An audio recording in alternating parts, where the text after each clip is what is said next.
श्रोते हो नमस्कार. शिक्षण महर्षी गुरुवर्य रागे शिंदे महाविद्यालयाच्या ब्रॉडकास्टिंग अँड जर्नालिझम विभागातून मी भाग्यवान रोडगे प्रादेशिक बातम्या देत आहे. ऐकूयात ठळक बातम्या. केंद्र सरकारची महाराष्ट्रात किमान हमी भावाने सोयाबीन खरेदी केंद्र सुरू करण्यास मान्यता. स्थानिक भाषा संवर्धनासाठीच नव्या शैक्षणिक धोरणात मातृभाषेतून प्राथमिक शिक्षणाचा आग्रह. केंद्रीय गृहमंत्री अमित शहा यांचं प्रतिपादन. मुंबईतल्या केंद्रीय जीएसटी अधीक्षकासह 3 जणांना 20 लाख रुपये लाच घेताना अटक. पैठण इथल्या जायकवाडी धरणाचा पाणीसाठा सुमारे 98%, नागरिकांना सतर्कतेचा इशारा. आणि पॅरिस पॅरालिम्पिक स्पर्धेचा शानदार समारोप. 29 पदकासह भारत पदक तालिकेत 16व्या स्थानी.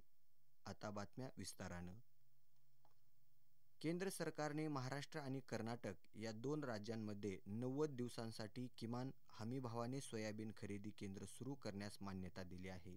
यासाठी सोयाबीनची किमान आधारभूत किंमत 4,892 रुपये प्रति क्विंटल इतकी निश्चित करण्यात आलेली आहे. कृषी मंत्री धनंजय मुंडे यांनी या संदर्भात पाठपुरावा केला होता. या निर्णयामुळे सोयाबीन उत्पादक शेतकऱ्यांना अधिकचा आर्थिक लाभ मिळणार असून याचा मनापासून आनंद होत असल्याची भावना मुंडे यांनी व्यक्त केली आहे. दरम्यान राज्य सरकारने सोयाबीन आणि कापूस उत्पादक शेतकऱ्यांना जाहीर केलेलं 4,200 कोटी रुपयाचं अनुदान येत्या 2 ते 3 दिवसात शेतकऱ्यांच्या बचत खात्यावर थेट जमा करण्यात येणार असल्याचं याबाबतच्या वृत्तात म्हटलं आहे.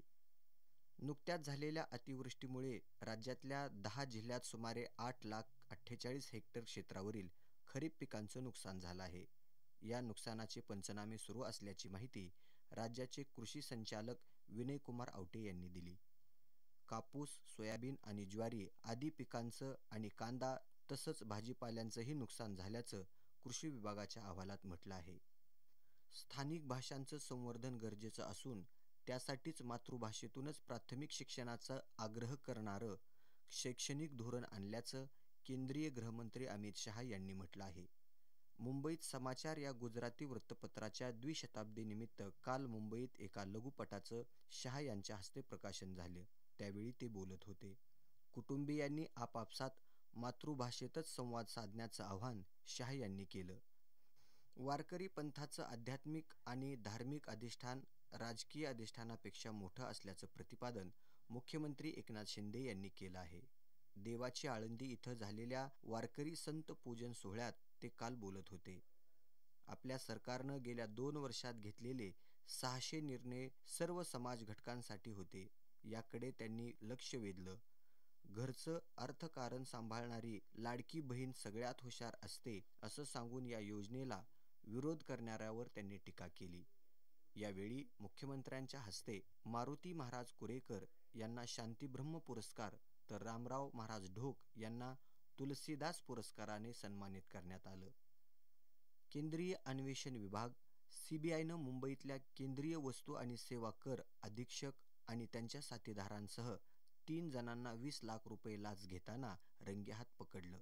मुंबईतल्या सांताक्रूज इथल्या केंद्रीय वस्तू आणि सेवा कर कार्यालयातले अधिकारी आणि अन्य 8 जणांनी अटक टाळण्यासाठी 60 लाख रुपयांची लाचेची मागणी केल्याची तक्रार सीबीआयला प्राप्त झाली होती.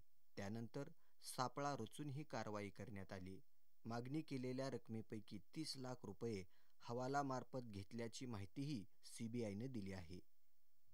पंतप्रधान नरेंद्र मोदी येत्या 29 सप्टेंबरला आकाशवाणीच्या मन की बात कार्यक्रमातून देशवासियांसोबत संवाद साधणार आहेत. हा या कार्यक्रमाचा 114वा भाग असेल. या कार्यक्रमासाठी नागरिकांनी येत्या 27 तारखेपर्यंत आपल्या सूचना 1800117800 हा टोल फ्री क्रमांकावर, नरेंद्र मोदी ॲप किंवा MyGov ओपन फॉरमवर पाठवण्याचं आवाहन करण्यात आलं आहे. छत्रपती संभाजीनगर जिल्ह्यातील पैठण इथल्या जायकवाडी धरणाचा पाणीसाठा सुमारे 98% झाला आहे. धरणात सध्या 15,144 घनफूट प्रतिसेकंद वेगाने पाण्याची आवक सुरू असून उजव्या कालव्यातून माजलगाव धरणासाठी 500 घनफूट प्रतिसेकंद वेगाने पाणी सोडण्यात येत आहे. धरणातून कोणत्याही क्षणी विसर्ग करावा लागू शकतो, त्यामुळे गोदाकाठच्या नागरिकांनी सतर्क राहण्याचं आवाहन करण्यात आले आहे.